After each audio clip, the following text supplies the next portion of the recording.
Hi, I'm Eva Balshatz, and this is a video on the link between childhood cardiac surgery and neurodevelopmental conditions. So first off, what is childhood cardiac surgery and why does it happen? So childhood cardiac surgery often corrects congenital heart defects, which are heart defects that a child is born with.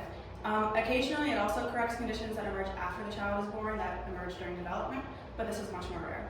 The severity of the cardiac condition can also impact when the surgery must be performed. For instance, some children are born with life-threatening conditions that must be corrected immediately after birth, while in other cases, children grow a little bit and the operation happens a little later in their development.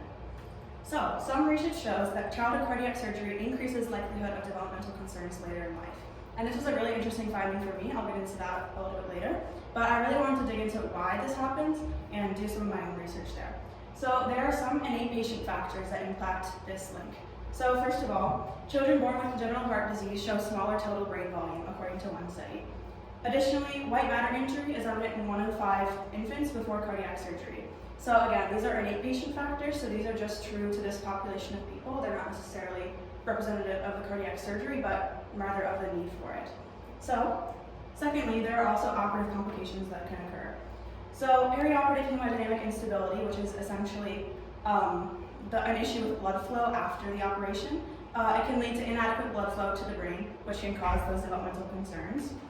Additionally, hypoxia or ischemia, or just the lack of oxygen being flown to the brain and the other organs of the body and muscles, can cause intraoperative brain injury. So that's when this hypoxia or ischemia is occurring during the operation because of either an error or the type of operation that's being performed.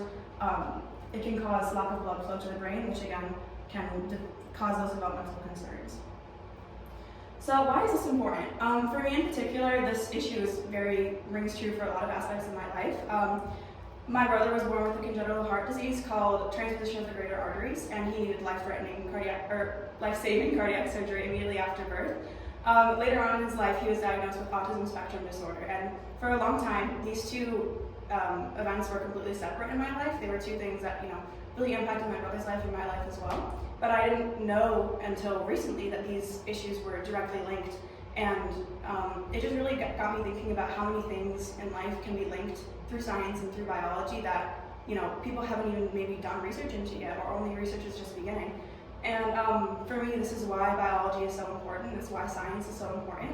And I really enjoyed this research, and I think it's a really awesome finding. So I'm happy to share it with everyone. So these are some of my references if you want to look a little bit deeper into what these sources are. And thank you for listening.